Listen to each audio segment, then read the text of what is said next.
নেই। তারপরে বলো, হিন্দুদের ঘরে সালাত হবে কি? বুঝিনি। হিন্দুদের ঘরে সালাত হবে যদি মূর্তি না থাকে। হিন্দুদের তৈরি করা বাড়ি ভাড়া নেবেন, থাকবেন, কোনো সমস্যা নেই। বুঝতে পারেননি? তবে তাদের যদি মূর্তি থাকে তাহলে হবে না, আপনারা হবে না, তারও হবে না, কারো মূর্তি থাকলে হবে না। চলো, নামাজে পড়ার সময় আমার অনেক ধরনের খারাপ চিন্তা আসে, কোনো সময় আল্লাহ আসে, আমার কি করা উচিত? নাউজুবিল্লাহ মিন জালেক পড়তে হবে। আল্লাহর ব্যাপারে কোনো খারাপ চিন্তা, কোনো নারীর চিন্তা, খারাপ চিন্তা আসলে নাউজুবিল্লাহ মিন জালেক পড়তে হবে। আর রাতের অন্ধকারে উঠে 2 রাকাত সালাত আদায় করে খুব কান্নাকাটি করতে হবে। শয়তান এরকম মানুষকে খুব বিরক্ত করছে। আর জেনার সাথে একবার জড়িয়ে গেলে, প্রশ্নটা হচ্ছে নামাজের মধ্যে নামাজের মধ্যে শুকরিয়া, জাযাকাল্লাহ খায়ের।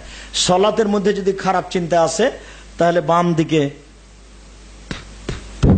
নাউজুবিল্লাহ মিন জালেক বলে এইভাবে বাম দিকে থুথু ফেলবে হালকা, আর একজনের গায়ে যেন না পড়ে, এমনিতেই। সহিহ হাদিস।